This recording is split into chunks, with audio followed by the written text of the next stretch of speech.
Colosenses capítulo 2, versículo 15, del 12 en adelante en la lectura, pero a partir del versículo 15 para la palabra en esta noche.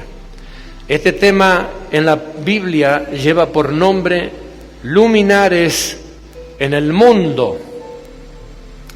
Luminares en el mundo. Por tanto, amados míos, como siempre habéis obedecido, no como en mi presencia solamente, sino mucho más ahora en mi ausencia, ocupaos de vuestra salvación con temor y temblor.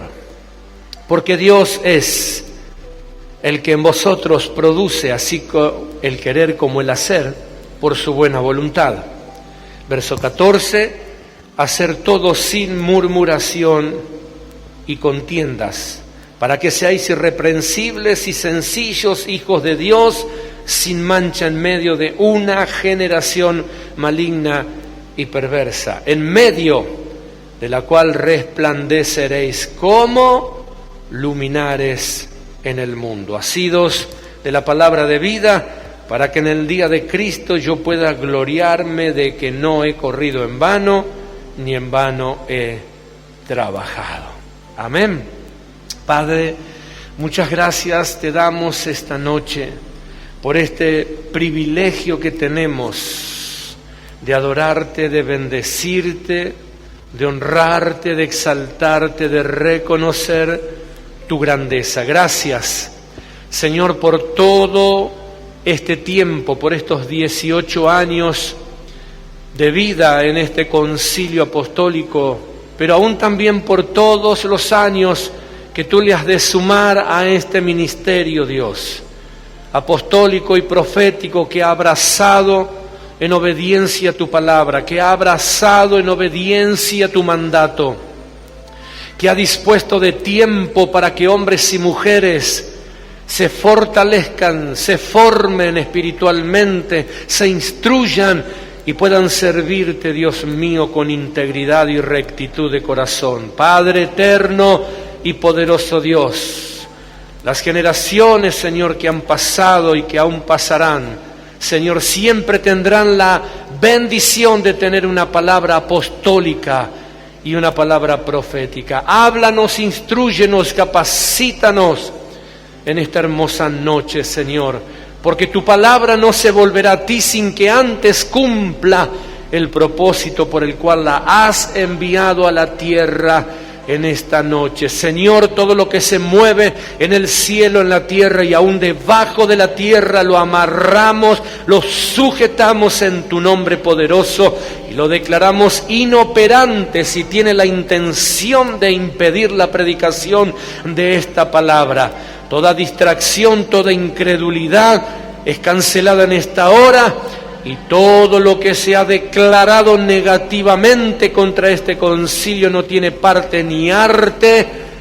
Vuelve por el mismo camino que ha sido enviada esa palabra, para que tú tomes en cuenta los dichos de sus labios. Padre, nosotros declaramos que está hecho y a ti te damos la gloria, la honra y la alabanza.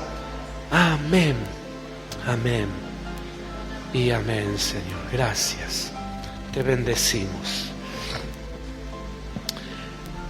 Resplandeceréis como luminares en el mundo. Cuando el Señor me habló esta palabra, que la adelanté un poquito en la predicación anterior posible que he tenido, quedó una parte de esa predicación por todo lo que Dios nos habló, que he apartado para esta noche, y lleva por título esta enseñanza o esta palabra: te verán brillar, pero no podrán tocarte. Te verán brillar, pero no podrán hacer nada con eso. Decía el que tenés a tu lado: te verán brillar, pero nadie podrá hacer lo contrario. Solo verte brillar. ¿Cuántos dicen amén? Por tanto, amados míos, como siempre habéis obedecido, no como en mi presencia solamente, sino mucho más ahora en mi ausencia, ocuparos de vuestra salvación con temor y temblor. ¿Sabe? El versículo 12 de esta carta que escribe el apóstol Pablo tiene la idea, la instrucción de poder decirle a ese pueblo que ha abrazado la fe cristiana, no una religión, sino que abrazó la fe cristiana, que con sus hechos y sus dichos se estaban preparando para ser distintos, para ser diferentes, se estaban preparando para poder brillar. Cuando nosotros llegamos al punto que todos quieren oír, que todos les gusta predicar y resplandeceréis como luminares en el firmamento, que es la parte bonita de la ilustración, el apóstol Pablo en su carta escribe los acontecimientos anteriores para que esa verdad se manifieste. Dice, resplandeceréis en medio de una generación perversa, malvada. Está diciendo que la forma de ocuparnos de la vida de fe hará sencillamente la diferencia, no hay que hacer otra cosa.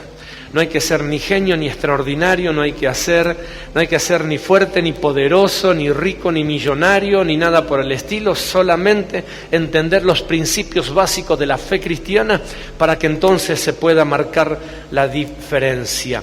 Cuando nosotros venimos hablando de diferencia, no podemos olvidar lo que Dios termina de decirnos hace algunas predicaciones atrás en el libro de Éxodo, para que sepan que yo hago diferencia entre los egipcios y entre los hebreos. Recuerde esa palabra, espero que no la olvide, porque a partir del mes de enero, como le dijimos, iba a comenzar a ver la manifestación de esa palabra, la distinción que Dios iba a hacer. No importa cuánto se intente clamar para evitar ciertas cosas, no importa cuánto se intente de alguna manera justificar delante de Dios para tratar de modificar las cosas, cuando Dios toma una decisión, cuando Dios toma una determinación, por eso Dios nos enseña que Él no es ni hombre para mentir, ni qué, ni hijo de hombre para arrepentirse. O sea que Dios no se arrepiente, ¿se entiende lo que digo? Dios no cambia, ¿se entiende lo que digo? No es hombre para cambiar, el hombre cambia. El hombre hoy dice blanco y mañana, no mañana, a los 5 minutos dice negro. Y uno no se explica cómo pudo haber cambiado tan rápidamente. Cuando esa verdad paralela se lleva al mundo espiritual, hay gente que en el reino de Dios hoy dice una cosa y al poquito tiempo dice todo lo contrario. Entonces uno tampoco entiende a qué Dios representa, porque Dios no es así. Dios le habla a Noé una cosa y le dice: Noé, prepara un arca y hazla de esta manera, de esta forma, así, así, así. ¿Por qué? Porque yo enviaré un diluvio que va a exterminar la tierra. Ese arca es un plan de salvación. Y el diluvio no vino al otro día, porque hubiese sido fácil decir un montón de cosas, no estaba preparado, no me diste tiempo. Noé se demoró 120 años. ¿Usted cree que había tiempo para cambiar en 120 años, no? Había tiempo para arrepentirse, había tiempo para creer, había tiempo para modificar el pensamiento, pero durante 120 años la gente se iba poniendo cada vez más tenaz, más hosca y más cerrada en su entendimiento, creyendo que a medida que pasaba el tiempo y no había cumplimiento, Noé se había equivocado. Y cuando la palabra de Dios se suelta y es lanzada, a medida que van pasando los tiempos, la palabra de Dios no se va alejando del cumplimiento, sino que cada vez se va acercando más al cumplimiento. Es al revés como piensa la gente. Dice, lleva 1 mes, 2 meses, 3 meses sin que se cumpla, se está alejando de la verdad de Dios, cuando en realidad cuanto más meses vaya pasando, se está acercando al cumplimiento de la palabra de Dios, porque Dios no es hombre para mentir, ni hijo de hombre para arrepentirse. Y cuando llegó los 120 años, que podrían haber sido 200, 500 o 1000. Pero cuando Noé terminó el arca, si usted lee Génesis 11, la historia del diluvio, y dice, y por la fe de Noé, Dios envió el diluvio. ¿Qué significa? Que Dios estaba garantizando lo que Él dijo que iba a acontecer. Cuando alguien abraza la palabra de Dios como una verdad divina y no la suelta. Por eso Jesús reduce los cambios extraordinarios al acuerdo solo de dos personas. No hace falta mucho. Si tan solo dos se pusieran de acuerdo en la tierra, en algo, creyendo, entonces acontecerá. ¿Ves? ¿Por qué? Porque el reino de los cielos también es un reino que respalda y que se ajusta a lo que Dios dice. Cuando en la tierra hay gente que está determinada a abrazar la palabra de Dios como una verdad inamovible. Por eso Pablo escribe esta carta no a una gente que vivía como una religión, sino a gente que había abrazado una palabra que los podía salvar, que es diferente. La religión promete salvar, pero no salva a nadie, mas la palabra de vida, que está viva y que no es religión, por el cumplimiento de la palabra te puede dar salvación y vida eterna. Entonces Pablo dice: amados míos, como siempre resalta actitudes de un pueblo que se estaba preparando para mostrarse como diferente. Dice, como siempre habéis obedecido. ¿Qué significa? Que la particularidad de ese pueblo era ¿qué? ¿Ser qué? Ser obediente. Entonces le sigue diciendo: obedeciendo no como en mi presencia solamente, sino mucho más ahora en mi ausencia. Ocuparos de vuestra salvación con temor y temblor. Para poder brillar, para poder ser diferente, esto es ser distinto, hay que ocuparse de hacer y de ser diferente. Entonces el verso 12, Pablo describe cualidades. Ustedes, dice, que se están ocupando de ustedes. Ustedes que se están ocupando de ser diferentes. Ustedes que han entendido que la salvación es una piedra, es un tesoro tan extraordinario que hay que cuidarlo con estos atributos, con temor y temblor, porque nadie está garantizado que puede quedarse fuera de los beneficios de Dios. Entonces cuando Pablo empieza a describir, dice: ustedes que siempre han obedecido, tanto en mi presencia como en mi ausencia. Lo que Pablo está resaltando es que él está hablando a un pueblo que ha determinado ser diferente a algo, ser distinto a alguien, ser diferente a un común denominador, como estamos acostumbrados, ¿verdad? Que en tu presencia son todos lindos, bonitos, te aman, te quieren, pero en tu ausencia, ¿qué? Las pirañas espirituales están ahí comiéndose todo lo que pueda. Pero eso pasa en el mundo solamente. El mundo tiene una verdad paralela y en el reino de los cielos también acontecen esas cosas.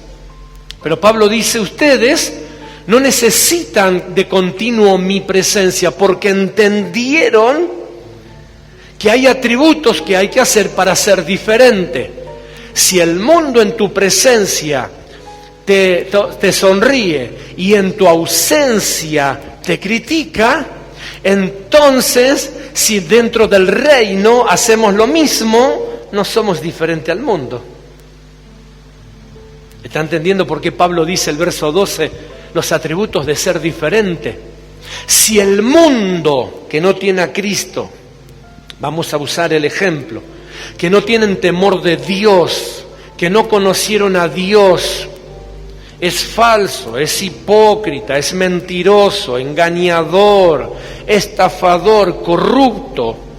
Pero en el reino de Dios se viven situaciones similares, parecidas o peores, entonces no se puede brillar, no hay atributos para brillar, porque se es exactamente lo mismo que supuestamente lo que está allá afuera. Siempre que se habló de la diferencia se utilizó la luz y la tiniebla, la sal y el azúcar, lo amargo y lo dulce, porque Dios siempre quiso mostrar de que somos llamados a ser distintos y diferentes. De acá se desprenden algunos conceptos teológicos equivocados que ha llevado a que la gente tropiece y pierda y se sienta tonta y se sienta mal. Entonces hubieron algunos ejemplos teológicos, como por ejemplo, si alguno te pide la túnica, dale también la capa. Entonces, enseñado eso a que tenés que perder tus cosas. Si alguien te pide que vayas 1 milla, ve con él 2 más. Lo que Jesús estaba tratando de enseñar, que para poder nosotros estar en un lugar elevado y poder ser puesto como ejemplo, tenemos que estar dispuestos a hacer las cosas que nadie hace. Por ejemplo, número 1, obedecer. Diga conmigo, obedecer. Decía que tenés a tu lado, obedecer. Obedecer cuando me conviene, no obedecer cuando no me conviene. Obedecer cuando me ven, obedecer cuando no me ven. Obedecer cuando es necesario mostrarme, no obedecer, total, nadie me ve, total, nadie me vio. El apóstol Pablo escribe esta carta y dice, como ustedes están acostumbrados a obedecer, no importa qué pensá, qué no pensá, el atributo número 1 para un fundamento en la vida del reino es obediencia. Es la piedra, una de las piedras más extraordinarias, porque la obediencia es una de las columnas que te ayuda a llegar al resultado favorable en la mayoría de los casos. La obediencia. Entonces Pablo dice, ustedes siempre han obedecido, y escucha esto, y se han ocupado de vuestra salvación. La pregunta es ahí, ¿de qué se ocupa el cristiano? ¿De qué se estuvo ocupando el cristiano todo este tiempo? ¿De qué se estuvo ocupando la iglesia todo este tiempo? Decía que tienes a tu lado, ¿de qué se estuvo ocupando el creyente? ¿De qué se estuvo ocupando? De hablar, de comentar, de decir, de cuestionar, de comparar, de disimular, de socavar, de destruir, de opacar, de entristecer, de afligir. De eso se estuvo ocupando. Pero el apóstol Pablo dice, ustedes que han abrazado la palabra del reino y se han ocupado, esa es la clave, te has ocupado de la salvación. ¿Qué significa ocuparme de la salvación? Significa no perder el tiempo con o en. Ocuparme de la salvación, ocuparme de creerle a Dios, de buscar a Dios, de orar, de interceder, de sostener la palabra, de sostener las promesas, de bendecir al cuerpo de Cristo, de bendecir a la iglesia donde estoy, de ocuparme de la circunstancia, ocuparme. Porque llegado un momento es donde sencillamente empieza a marcarse la distinción de los que todo este tiempo estuvieron perdiendo el tiempo jugando a la iglesia, jugando a la religión, y los que estuvimos ocupados de hacer o de forzarnos en hacer lo que Dios nos estaba pidiendo. Años enseñando, años instruyendo, años predicando, años alentando, años alertando, hermanos, vienen tiempos, no me da. ¿De qué se ha ocupado el creyente? Y más estos 2 últimos años de pandemia, o plandemia, como dicen algunos. Ocuparse. Y vos que decís, vos que comentás, ¿y qué te parece? Ocuparse de sacar el ladrillo que otro ponía edificando el reino. Ocupar a veces tiempo de fe para orar en contra, usando el mismo nombre de Dios.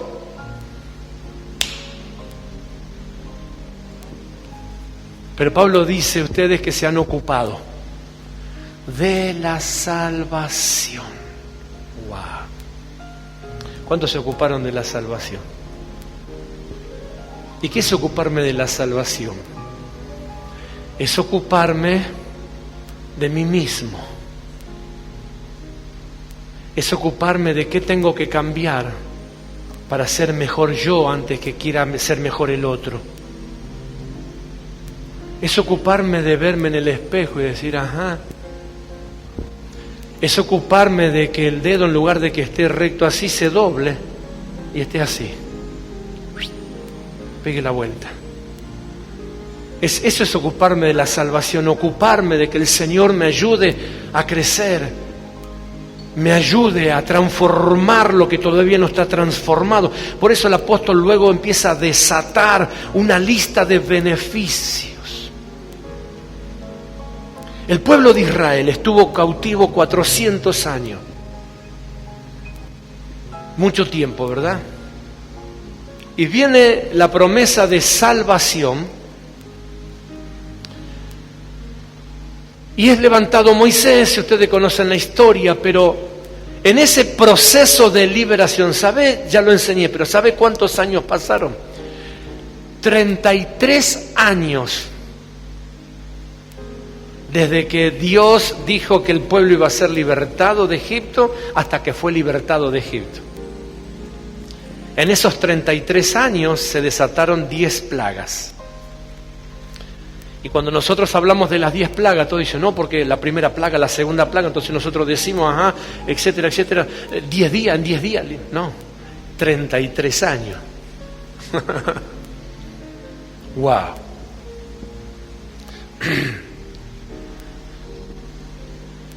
En esos 30 años fueron manifestándose plagas. Y en todos esos años se fue luchando entre un sistema y el otro, entre un sistema y el otro, porque un sistema que era el sistema del reino los quería libertar, pero el otro sistema que era el sistema faraónico los quería seguir esclavizando. Y hubo mucha gente que tuvo que luchar y ocuparse en esos 30 años para decidir qué quería hacer, si libre o esclavo, si estar bajo el gobierno de Dios o bajo el gobierno de Faraón. Así que ahí habían batallas espirituales entre ellos, había batallas espirituales entre las personas, entre los amigos, entre los familiares, entre la familia, entre los conocidos. Que Egipto sí, Egipto no, que Faraón sí, Faraón no, que pandemia sí, pandemia no, que vacuna sí, vacuna no, que pase sí, pase no, que salimos en carro, que salimos en pie. 30 años así estuvieron. Pero lo que más notorio es en todo eso, que no se ocuparon de lo que tenían que ocuparse, que era de la salvación. Porque llega un momento como el que vino, que hubo tiempo para intentar convencer, como hubo tiempo para intentar que entendieran, hubo mucho tiempo. Noé tuvo 120 años para tratar de convencer que iba a llover, y en 120 años no pudo, porque cuando la gente no quiere abrir el zapallo es increíble. No se puede. Y nosotros tenemos que entender que si Dios siendo Dios, y el Espíritu Santo siendo el Espíritu Santo, que es la tercera persona de la Trinidad, con todo lo que eso significa, a veces no puede hacerle entender algunas cosas a la gente. ¿Qué vas a poder hacer vos o yo cuando la gente no quiere cambiarnos, no quiere aceptar? Entonces hay un tiempo para hablar, hay un tiempo para advertir, pero hay un tiempo para ocuparse de lo que hay que ocuparse. Entonces Pablo dice, ustedes que se han ocupado de la salvación, ¿cómo? Con temor y temblor. ¿Sabes qué significa eso? Que cuando vos sobre lo que recibiste sos temeroso, sos cuidadoso, entendiste qué fue lo que recibiste. Cuando lo que vos recibiste de parte de Dios te pesa muy poco, o a la gente le pesa muy poco, o a las personas no le interesa si lo pierde o no lo pierde, si sigue bendecido o no sigue bendecido, entonces significa que no entendió ni lo que recibió, ni con quién estaba, ni dónde estaba. Ejemplo práctico. Jesús, ¿cuántos creen que Jesús era importante en la tierra? Yo pregunto porque para mí sí, pero a veces la gente dice, no era tan importante. Jesús estaba con sus discípulos y Él le alertaba a sus discípulos y le decía, Miren, aprovechen el tiempo porque vendrán días en que querrán tener un día de estos gloriosos y no lo tendrán, etcétera, etcétera. Pero ellos estaban en otra. Ellos estaban en otra sintonía. Llega el momento del Getsemaní y se van a orar, porque en ese momento Jesús comienza a decidir qué hacer. ¡Guau! Si ir a la cruz, no ir a la cruz. Si Dios puede tener otro plan que no sea el que Él tenga que morir. Y algunos dirán, no, todo eso no pasó, todo eso pasó. Porque todo eso se estaba debatiendo en Getsemaní. Y Jesús le dice a sus discípulos, quedaos aquí en tanto que yo voy y oro. ¡Ah, gloria a Dios! Se prepararon los discípulos, Jesús se distancia de ellos como a un tiro de piedra y se pone a orar. En la oración de Jesús, Él está orando diciendo, Padre, si es posible, pasa de mí esta copa. ¿Qué significa eso? Señor, si es posible que la gente se salve de otra forma, avísame a tiempo. Si es posible, papá, si es posible, tal vez puede ser posible. Pero que se haga tu voluntad, yo estoy dispuesto. Si tengo que morir, voy a morir. Si tengo que ir a la cruz, voy a ir a la cruz. Si tengo que padecer, voy a padecer. Si es posible, Señor, tal vez. Si es posible. ¿Se entiende lo que estamos hablando? Y mientras Él se está debatiendo entre la salvación de la humanidad, ¿qué están haciendo los discípulos? De rodillas, orando, clamando, Padre, en el nombre de Jesús. ¿Ah? No. Uno mirando Crónica, el otro A24, el otro en las redes, qué dijeron, qué no dijeron, a ver quién tiene la última data, a ver si Sputnik sí, Sputnik no. Dormían ellos, como que no estaba pasando nada. ¿Entendés lo que estoy hablando? Jesús termina de orar, viene y lo despierta. ¿Qué pasó? ¿Qué pasó, maestro? ¿Cómo no pudieron velar una hora? ¿Cuánto oró Jesús? ¿Cuánto es una hora? Una hora es absolutamente nada al lado de lo que se estaba por perder. Y ellos, como nada. Entonces Jesús los reprende y le dice, velad y orad. La palabra velad significa, según el diccionario, cuidar con insistencia algo de mucho precio.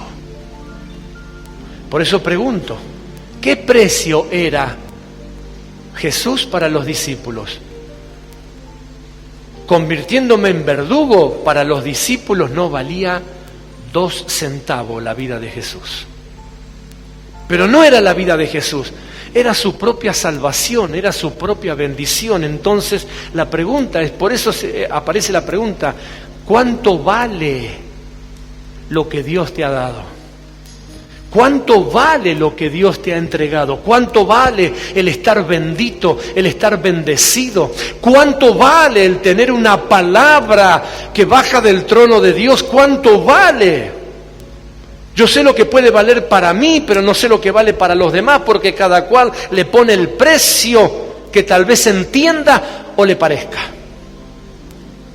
Entonces Jesús le dice, no pudieron velar una hora.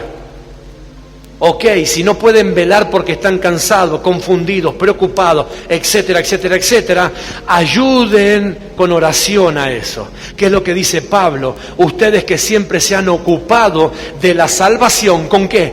con temor y temblor. Significa eso, no se durmieron, no se distrajeron, le prestaron atención a lo recibido, le prestaron atención a lo alertado, le prestaron atención a lo enseñado, le prestaron atención a lo profetizado, le prestaron atención. Ocuparse de la salvación con temor y temblor significa: lo que Dios me ha dado es tan grande, tan extraordinario, que yo no puedo perder el tiempo en todas las cuestiones que los demás están enroscados, están ocupados su tiempo, tienen sus sentidos perturbados, tienen sus sentidos ocupados, tienen sus sentidos confundidos. ¿Por qué? Porque están en una sintonía que es distinta a la que es necesario estar. No se le puede creer a Dios si los sentidos están turbados por todo lo que dice el común denominador de la gente. Ser distinto es simplemente haberme ocupado de conservar lo que Dios me dio. Ocuparme con temor y temblor significa haberle dado un valor extraordinario a la palabra revelada que Dios me dio. No comparativa con ninguna, porque no me interesa ni el aplausómetro, no me interesa el unciómetro, no me interesa los seguidores en Instagram, no me interesa los seguidores en Facebook, no me interesa la popularidad, no me interesa aparecer en los canales cristianos, no me interesa el número que pueda haber en los templos, no me interesa la cantidad de personas que pueda haber en los templos. Ocuparme con temor y temblor significa que sencillamente una palabra vino a mi vida exclusivamente para alertarme que en un tiempo específico tendría que estar preparado para ser distinto, nada más. No es comparativo, che, vos viste, qué decís, vos qué comentás, que esto, que el otro. Y ni hablar de la lista de cosas que se han hecho a lo largo de estos 2 años, que ya hemos repetido, que estamos hasta el hartazgo de ver exactamente lo mismo. Que los egipcios no paran de intentar destruir la obra de Dios, de intentar hacer retroceder a la gente, de intentar sacarlas a las personas de donde están congregadas. Ocuparnos con temor y temblor, hermanos, de lo que Dios nos ha hablado, no comparativo. ¿Qué importa quién es el mejor profeta en este momento? Lo que importa es qué palabra fue la que yo recibí, de importancia para mí, punto y aparte. Pablo dice: ustedes que se ocuparon de la salvación. 3 principios de los fundamentos de la vida del reino. 1, obediencia. 2, sinceridad. Y 3, responsabilidad. Verso 12. Amados míos, cuando ustedes que siempre habéis obedecido, el primer fundamento, obedientes. El segundo fundamento, no como en mi presencia solamente, sino mucho más ahora en mi ausencia. Esto significa gente sincera, gente de una sola cara, gente que no tiene doble ánimo, gente que no tiene doble discurso, gente que no tiene doble lectura de las cosas, gente que es como es siempre, no que es de una cosa hoy y mañana de otra manera, que hoy te muestra una cara y mañana te muestra otra, que hoy te da la mano y mañana te muestra el puñal. No. Pablo dice: ustedes se han comportado igual. ¿Cuándo? En mi presencia como en mi ausencia. Han hecho lo mismo. ¿Cuándo? Cuando yo estuve como cuando no estuve. Ah, no, esta es la visión, está el apóstol. Esta es la visión, no está el apóstol. Dice Pablo: no, te portaste igual en tu presencia como no en tu presencia. Tuviste una misma línea en tu presencia como no en tu presencia. Gente sincera, gente que entendió que está bueno y qué bien que es estar reunidos, juntos, etcétera, etcétera. Pero que Dios está por encima de todas las cosas, que Dios es primero, que Dios es generoso, que Dios es el motor de mi bendición, que Dios es el generador de todas mis cosas, que vengo en busca de su presencia, que vengo en busca de su amor. No que solamente oro y levanto las manos cuando alguien puede estar viéndome en público, sino también que tengo mi altar de oración. También tengo mi altar en la presencia de Dios, también tengo mi día de oración, mi día de estudio de la palabra, mi día de repasar. No he cesado de decirle, hermanos, no se olviden de la palabra hablada, la palabra recibida. Vuelva a su casa, vuelva a los apuntes, mire el canal de YouTube, apague Crónica y mire el canal de YouTube, ahí están las prédicas. Tiene un televisor grande, ponga YouTube en el televisor, véame en pantalla gigante, si puede.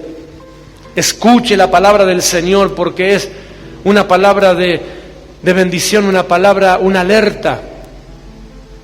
Una palabra que iba a prepararte para un día específico, que no iba a haber que hacer otra cosa más que brillar.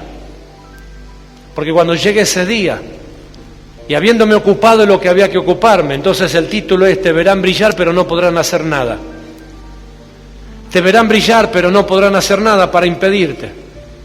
Te verán brillar pero no les quedará otra cosa que verte cómo brillás. Esa es una palabra excluyente solamente para los que estuvieron dedicados a prepararse para el día específico. Entonces le dije 3 cosas: obedientes, sinceros y responsables. 2, versículo 13.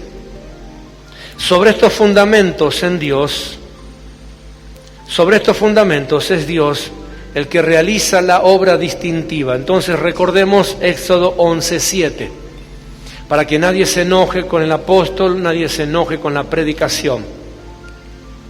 Éxodo 11:7 dice, para que todos vean que yo hago diferencia. ¿Quién hace diferencia? Dios. Que Dios no hace distinción de persona, sí, en un contexto de salvación. Dios le va a permitir a todos que tengan la oportunidad de ser salvos. Dios le va a permitir a todos que tengan la oportunidad de arrepentirse de sus pecados. Dios le va a permitir a todos que tengan la posibilidad de cambiar sus vidas si están dispuestos. Pero Dios no le va a permitir a todos tener los mismos beneficios si no quieren hacer algo por sus vidas. Dios es galardonador de los que le buscan, no de los que no le buscan. La puerta se abre para los que golpean, no para los que se sientan a mirar cómo golpean. Lo que se encuentra solamente se les muestra a los que buscan, no a los que están mirando como espectadores. ¿Está entendiendo lo que hablo? El fruto es de aquel que siembra, no el que solamente envidia el campo del vecino. Mirá la que cosechó, ¿Y vos qué hiciste? Criticarlo mientras el otro estaba bajo el rayo del sol arando el campo, levantando polvadera, abriendo surco, preparando la tierra, invirtiendo en la semilla, esforzando sus brazos. Pero claro, después el otro está descansando hasta que viene la cosecha y dice, esto sí que la viven bien, Trabajan una semana y descansan 6 meses. Pero vos, ¿qué estuviste haciendo? Mientras el otro estaba trabajando en el campo. ¿Qué estuvo haciendo el que critica mientras el otro estaba estudiando la Biblia, orando, clamando, buscando el rostro de Dios, intercediendo, pagando precio, congregándose? Hoy no tengo ganas de ir a la iglesia porque hoy está el partido X, la película tal, o porque hoy esto, porque hoy aquello. Total, Dios es generoso, es bueno, claro que es generoso y es bueno, pero no es tonto. Eso es lo más maravilloso de nuestro Dios. Nos hacen sentir, o te hacen sentir, o lo hacen ver a Él como tonto, pero Dios no es tonto. Dios es galardonador de los que, esa es una cláusula de Dios. Lo que el hombre sembrare, eso mismo, no otra cosa, eso mismo segará. Lo que el hombre sembrare. Es imposible cosechar mal si sembras bien. Es imposible que te vaya mal cuando tu siembra es buena. Entonces, sobre estos fundamentos es Dios el que va a realizar. Haga memoria, no se olvide. Éxodo capítulo 11, versículo 7, dice Dios, yo hago diferencia entre mi pueblo y los egipcios. Ay, Señor, vos vamos a orar por el mundo. Ajá, orá por vos más vale, el mundo deja que se arregle, porque tuvo tiempo para arreglarse. Pero mientras vos estabas conduciendo tu vida, el mundo era mundo, vivía, se reía, se burlaba. Bueno, ok. Ahora es Dios que dice, no se puede hacer más nada, lo hecho está. Entonces no tenemos que predicar más. No. Tiene que seguir predicando, tiene que seguir orando, tiene que seguir intercediendo, tiene que seguir haciendo lo que tiene que hacer. Pero es un tiempo para entender que nuestro camino ha sido un camino de preparación para ese momento de distinción.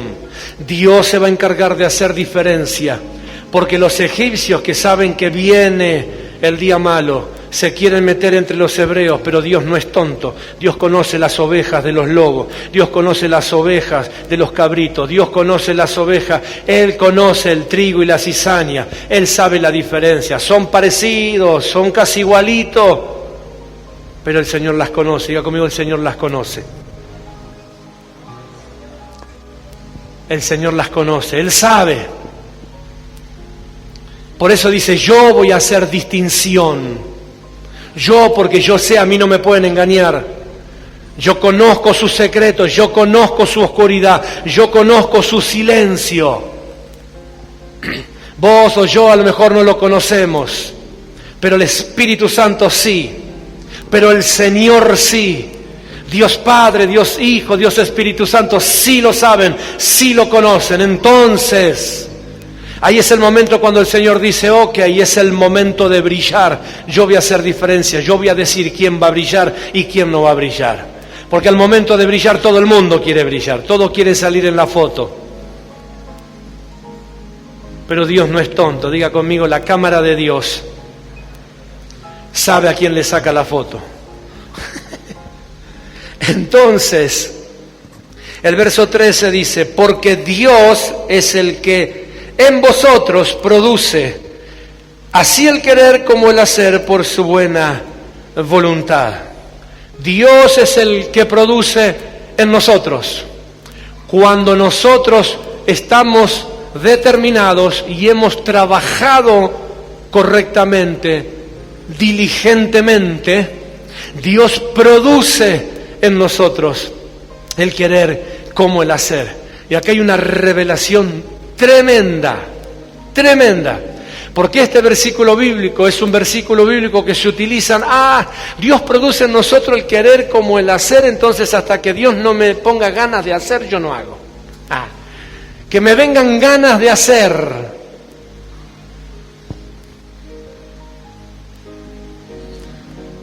Como había un hermano que decía a los que no querían ofrendar, algunos tenían ¿verdad? Estaba esa iglesia en un tiempo difícil y entonces los animaban a colaborar, y nunca faltan los teólogos, ¿verdad?, que encuentran explicación a todo y dicen, hermano, yo si no siento, no doy. Y el tesorero era uno grandote, más grande que yo, con unas manos, hermano, que si eran los 5 ministerios, tenía unos ministerios que no saben.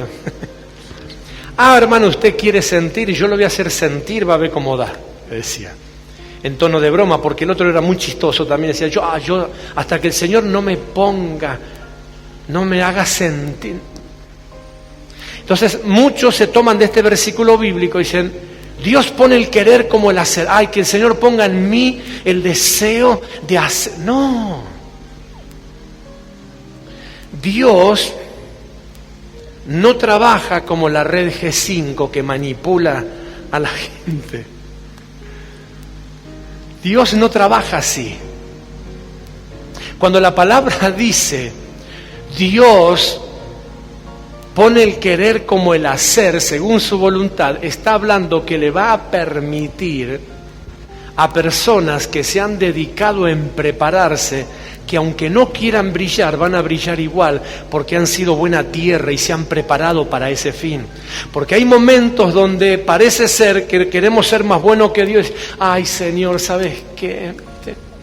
Abrí el arca para que se salven aquellos. Tuvieron 120 años. Decía que tenés a tu lado, vos no podés ser más bueno que Dios. No te conviene, decirle, no te conviene. Ay, Señor, porque después, cuando el Señor te bendice a un egipcio, más que a vos le decís, Señor, qué injusto que sos. Este ni se congregó, ni nada, y mirá cómo lo bendijiste, y yo que fui a la iglesia, que esto, te agarra la cosita. Entonces no quieras ser más bueno que Dios. Cuando llega este momento, Dios dice, porque Dios es el que en vosotros produce el querer como el hacer. Significa que va a haber un momento que no tiene que ver con lo que vos hagas, sino que tiene que ver con lo que ya hiciste. Que aunque algunos piensen, que aunque algunos hablen, que aunque algunos se esfuercen, que aunque algunos se enojen, que aunque algunos estén descontentos por todo lo que Dios va a añadirte, va a sumarte, va a acompañarte, va a darte, no podrán hacer absolutamente nada, porque es Dios el que produce el querer como el hacer, y eso significa que nadie podrá parar la recompensa que Dios traerá en este tiempo venidero por haberte ocupado de tu salvación con temor y temblor, haberte ocupado de lo que tenía que ocuparte, de la oración, de la palabra, de serle obediente, de no haberte arrodillado ante el sistema. Aunque el mundo entero quiera que te vaya mal, Dios ha determinado que te vaya bien, y eso no lo puede cambiar nadie, porque Dios pone el querer como el hacer. Significa que tu semilla sembrada florecerá, te dará fruto, que tu oración sembrada fue escuchada, que tu semilla sembrada se multiplicará, que tu oración romperá los muros, romperá los sitios, que aunque vengan bandas armadas contra ti, pelearán simplemente contra ti, pero no podrán llegar. Aunque vengan por un camino, se irán por otro. Aunque se levanten contra ti en guerra, no podrán hacerte retroceder, porque el Señor pone el querer como el hacer. Tu fruto será manifestado a su tiempo, se multiplicará la bendición, el acompañamiento de Dios estará sobre ti, aunque oren en contra todos los días. Lo más importante es que todos los días vendrá sobre ti la bendición de Dios. Aleluya. Santo. No importa. No importa qué. No importa quién. No importa cuántos. Ahí produce el querer como el hacer. Por eso esto significa, te van a ver brillar y nadie va a poder hacer nada.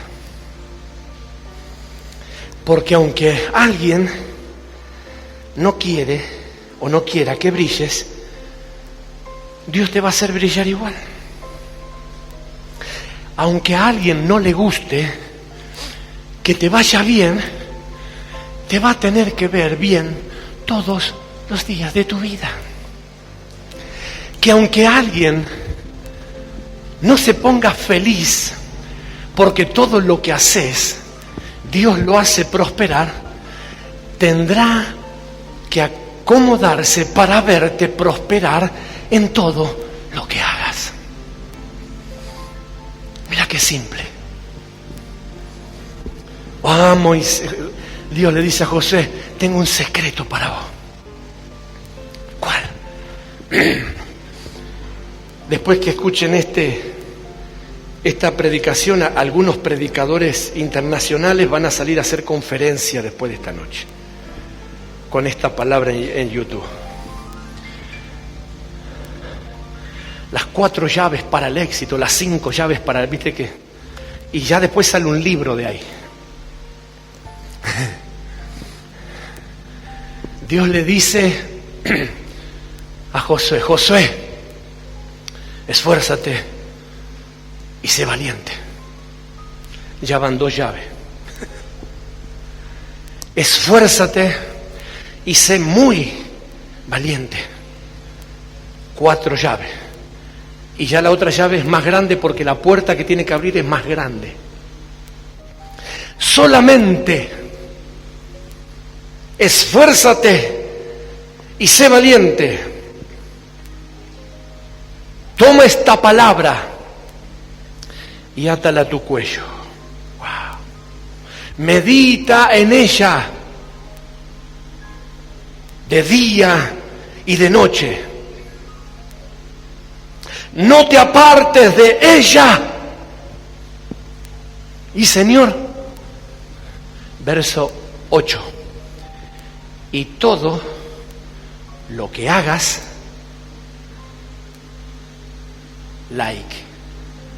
te saldrá bien. Ay, es que Señor, no me des. Todo lo que hagas te saldrá bien. Vayas por donde vayas, te saldrá bien. Piensen lo que piensen, te saldrá bien.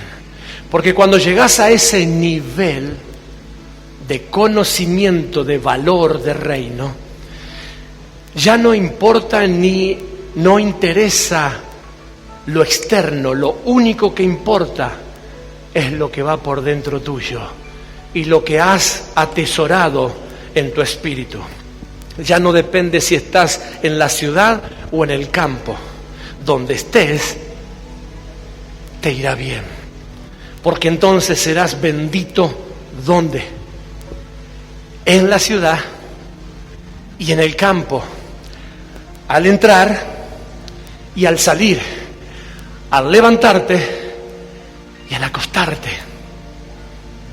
Hagas lo que hagas, te saldrá bien. Por el valor que le diste a lo que Dios te dio de reino.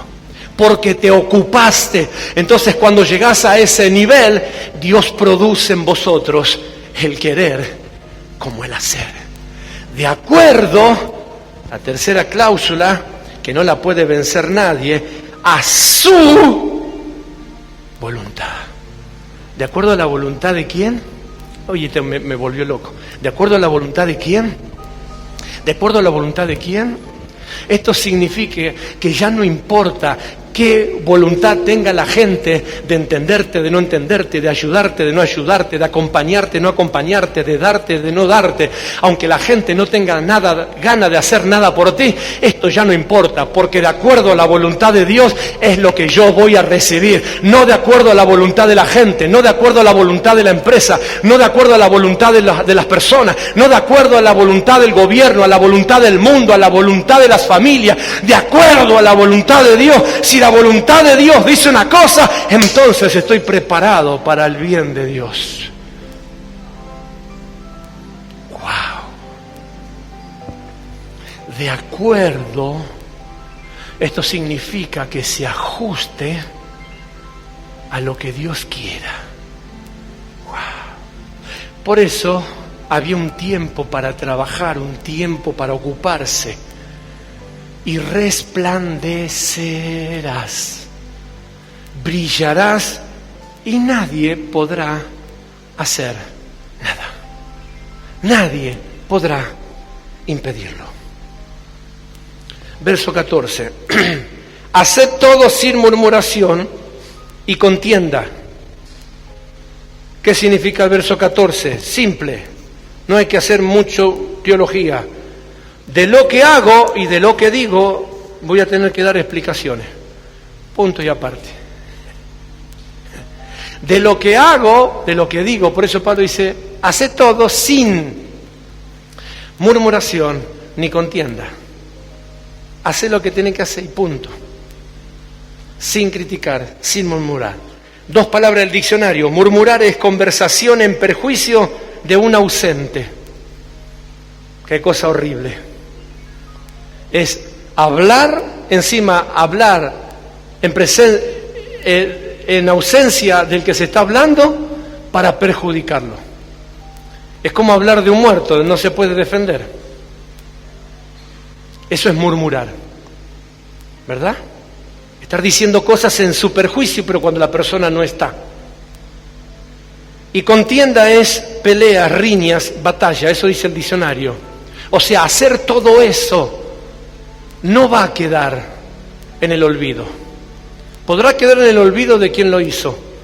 Podrá quedar en el olvido de alguien. Podrá quedar en el olvido de la historia. Podrá quedar en el olvido de los días.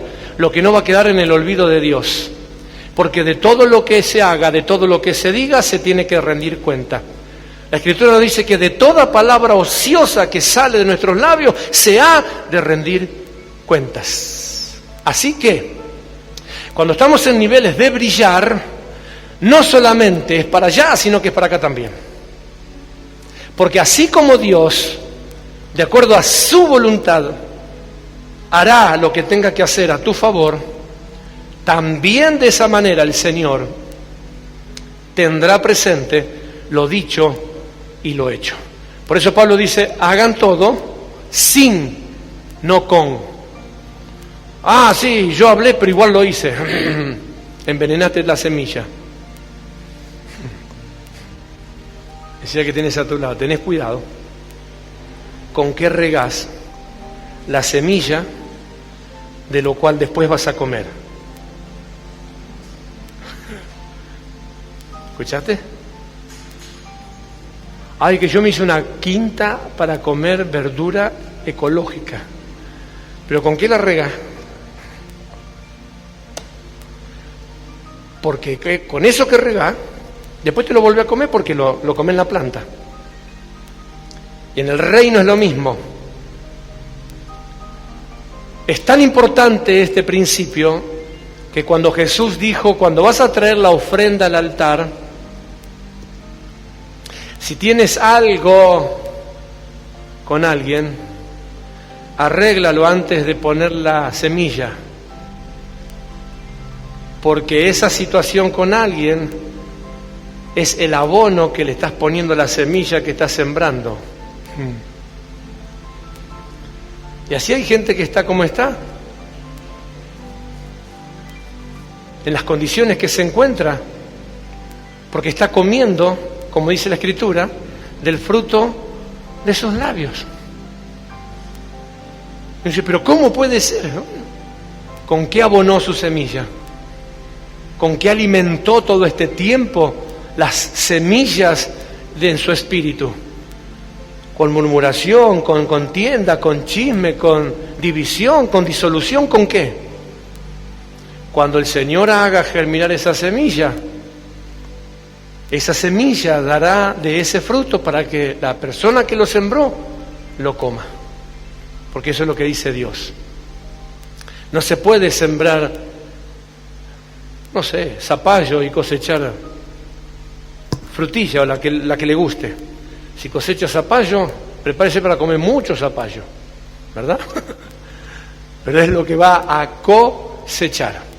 Principios de siembra y de cosecha. Pero termina en el verso 14. Verso 15.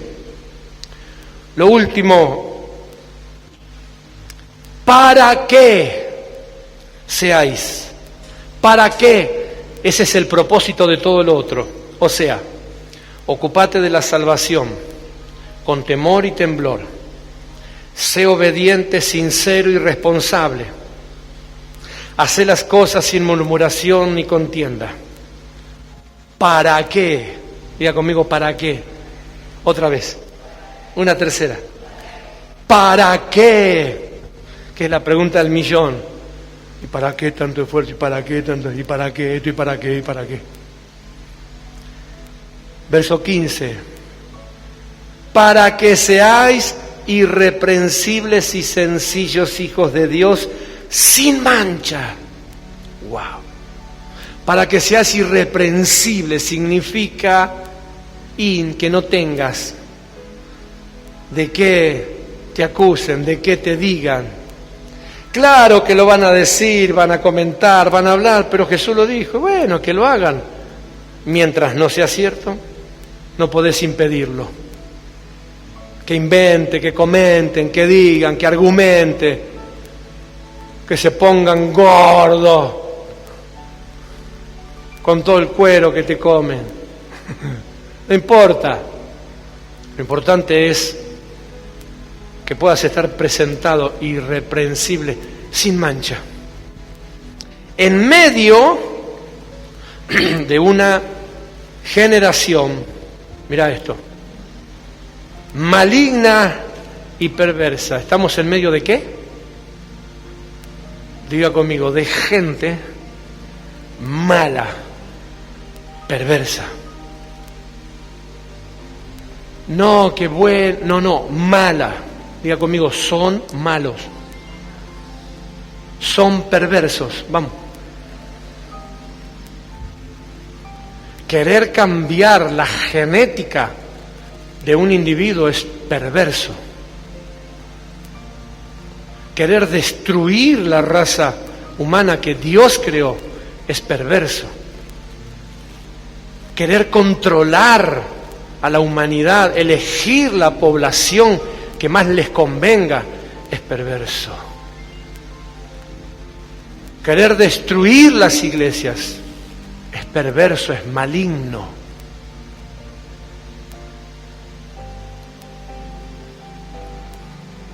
Estamos en medio de una generación.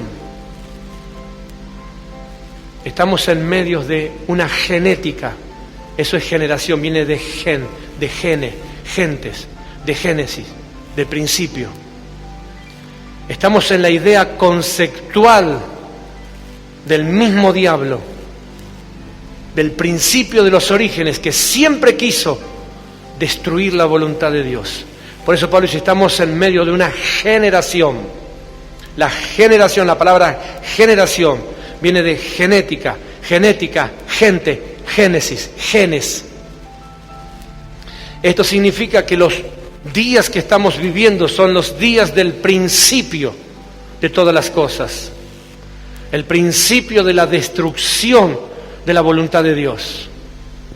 La revelación del diablo queriendo derrocarlo a Dios. Por eso no es fácil que gente quiera quitar a los líderes de las iglesias. Porque hacen el trabajo del diablo, si eso es lo que siempre quiso hacer. Por eso no es alocado pensar que están en contra de la iglesia, de la palabra que se predica, de la palabra verdadera.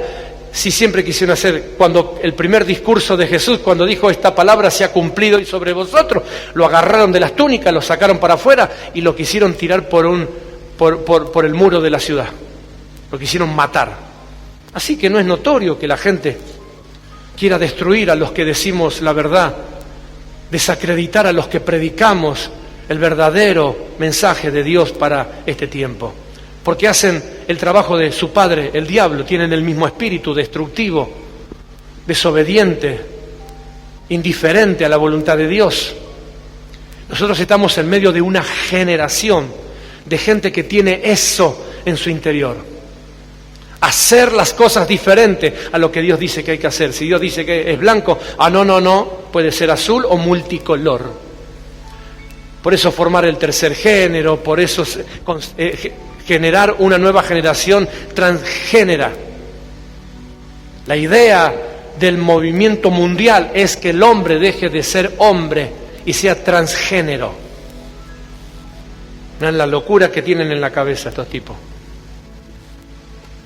Cuando vos predicás esto, uno, ¿cómo va a decir eso? No, pero mira lo que está diciendo.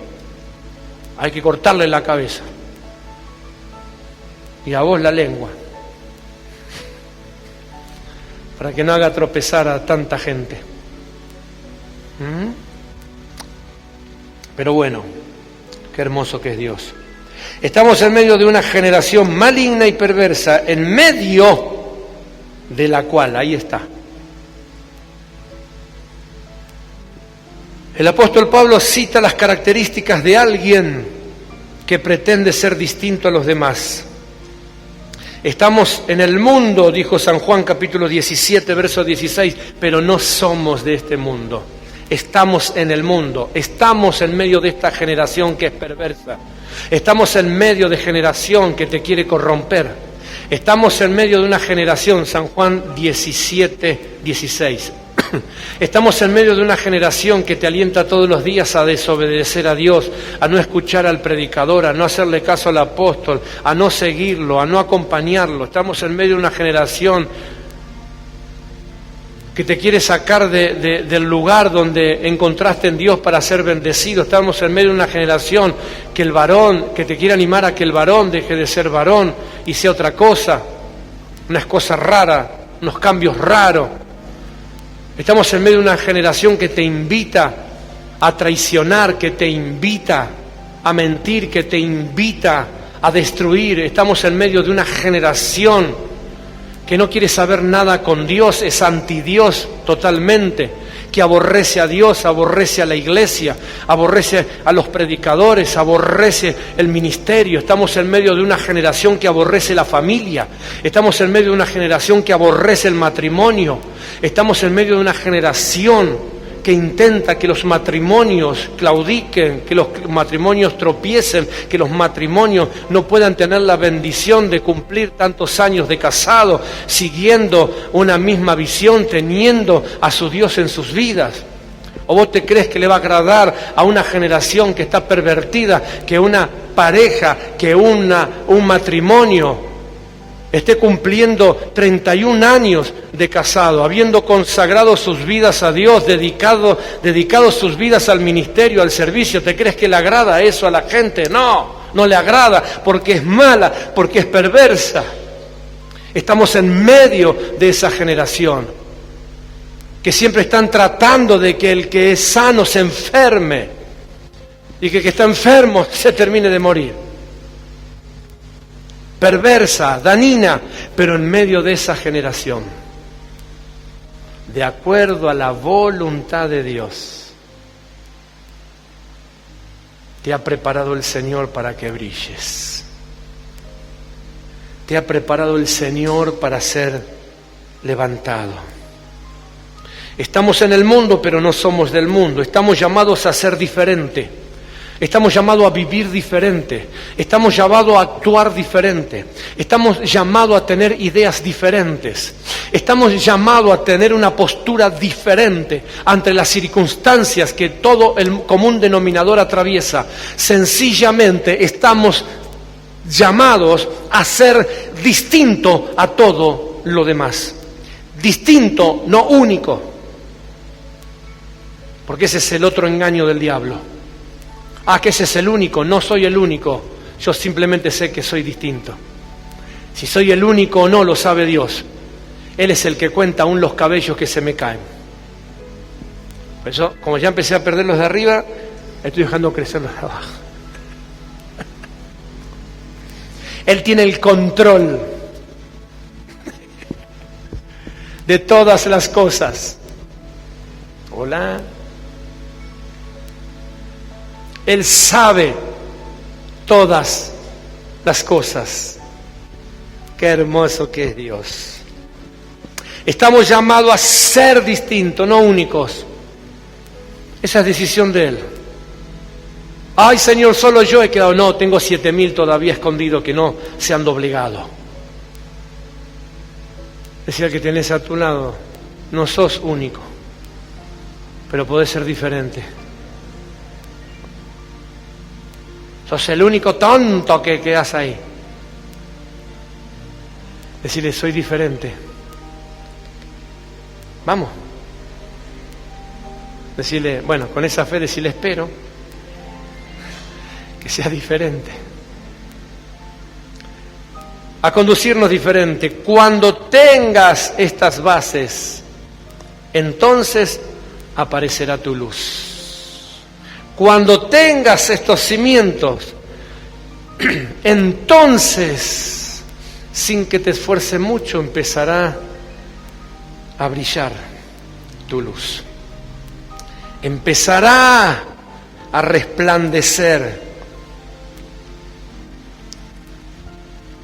Seguro a alguno le molestará. Hacia el que tenés a tu lado. Querrán tapar la luz, pero lo único que podrán hacer, según Dios lo dijo, es verte brillar. Porque escapa aún a nuestra propia voluntad, es según su voluntad. ¿Qué puedo hacer para que le vaya mal? Nada. Sentate y observa. Si que tienes a tu lado, que busquen un lugar, vamos a decirle que busquen un lugar para verme brillar. ¿Por qué es necesario que todo esto acontezca? Si usted no tuvo la oportunidad, busque una de esas noches lindas de cielo despejado. Apague todas las luces de su casa, sin miedo. Salga hacia el patio, cosa que no pueda ver nada, y mire para arriba. Y cuanto más oscuro se puso el cielo, y usted acostumbra y acomoda su visión a esa oscuridad, va a ver que las estrellas más brillan. Y no se puede hacer nada, porque solamente se puede mirar cómo brilla. Decía un escritor antiguo, popular, si alguno no quiere ver, no hay más que cerrar los ojos. ¿Escuchó? Entonces termina diciendo la Escritura: resplandeceréis como lumbreras en el firmamento, como lumbrera en el mundo. Lo más extraordinario es, para finalizar esta bella noche, es que después de esta palabra no quedan muchas más cosas por hacer, más que seguir haciendo lo que se ha hecho. Porque lo que viene es simplemente lo que se va a ajustar a la voluntad de Dios sobre tu vida y para tu vida. Esa última predicación que tuve aquí, que tuve esta palabra que compartí, que me faltó aquí esta noche concluyendo. Esperé todos estos días para poder hablarle a la iglesia, para poder decirle a la iglesia, para poder compartirla a la iglesia.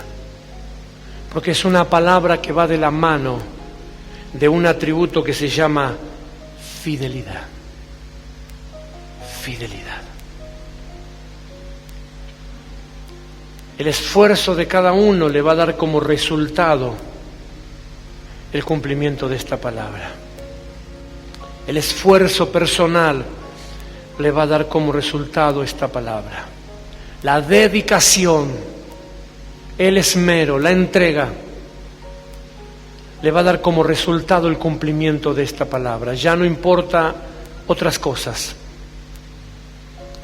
No, esto no está sujeto a consensos populares, a opiniones populares. Aquí poco importa lo que piensen o dejen de pensar los demás. Esta palabra no está sujeta a ideas, a líneas de pensamiento.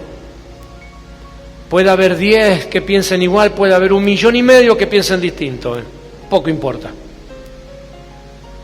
Esta palabra no está sujeta a lo que se quiera o no se quiera. No, yo no quiero, voy a hacer lo posible y lo imposible. No. Nada, no está sujeto a eso.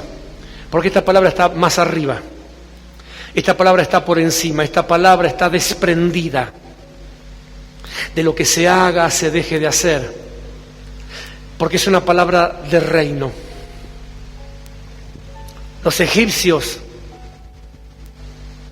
cuando supieron que estaban a punto de perder a los hebreos, o de que ellos entendieron que los hebreos se la iban a salir con la suya, hicieron todo tipo y toda clase de cosas para tratar de impedir que se logre el plan de Dios. Y sin embargo, más de 600.000 personas lograron salir. No salieron más, no porque los egipcios no quisieron, sino porque los hebreos no entendieron. No se salvaron más con Noé, no porque Dios sea injusto, sino porque durante 120 años no hicieron otra cosa más que burlarse de Noé. ¿Se entiende lo que estoy diciendo de parte de Dios? Entonces, este tiempo tiene que ver con esto. Sencillamente acontecerá así. Es momento para que entiendas que lo que viene está inamovible. Lo que viene no está sujeto a lo que parezca o deje de parecer. Lo que viene, viene porque sencillamente así lo ha planteado Dios. Yo quiero invitarte a que en esta noche nos podamos poner de pie, por favor.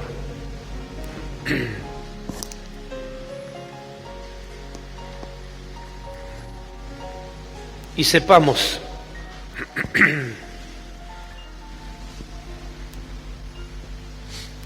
que Dios eterno y poderoso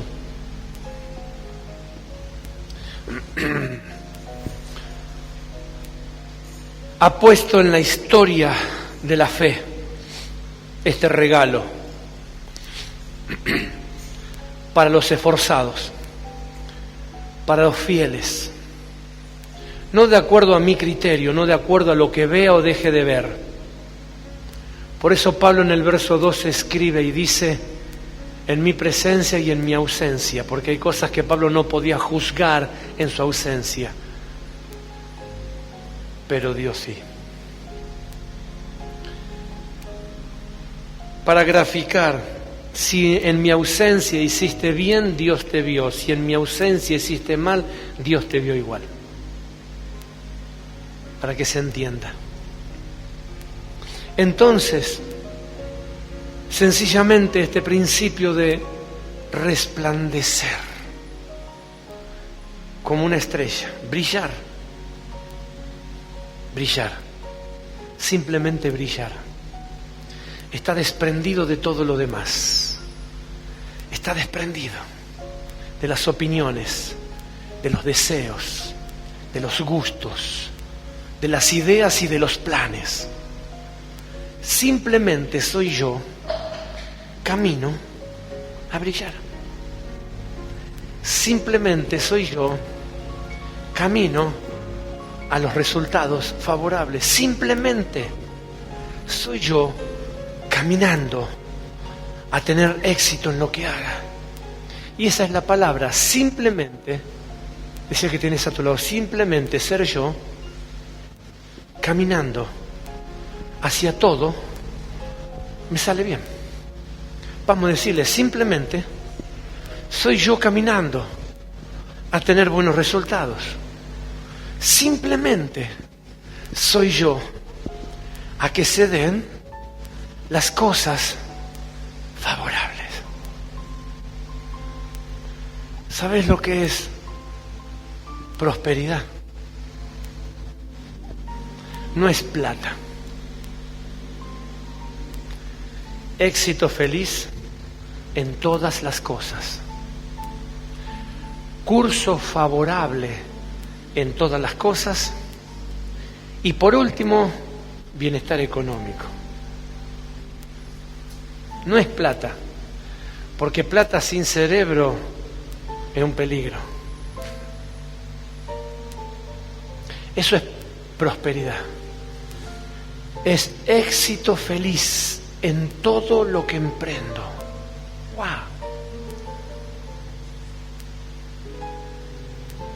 Éxito feliz. No, pero no es el tiempo, pero no es la época, pero no es el país, pero no es. Éxito feliz. Es que otros no le salió y me dijeron que no lo intenten. Éxito, feliz. Si vos hiciste lo que tenías que hacer, éxito, feliz.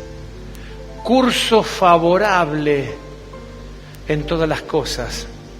Esto es que aunque el viento venga en contra, en algún momento se va a dar vuelta para soplar a tu favor. Curso favorable. La ola que se levanta para alejarte es la ola que se levanta para que vayas más adentro. Curso favorable. Che, a todos en este intento le va mal, ¿cómo a este le va bien? Curso favorable. Y por último, la gran cosecha. Para que puedas hacer todo lo que tengas que hacer, para poder saldar todo lo que tengas que saldar, para que sepas que no dependés de los estados, de los gobiernos, pero sí que tu estado y tu gobierno depende de Dios.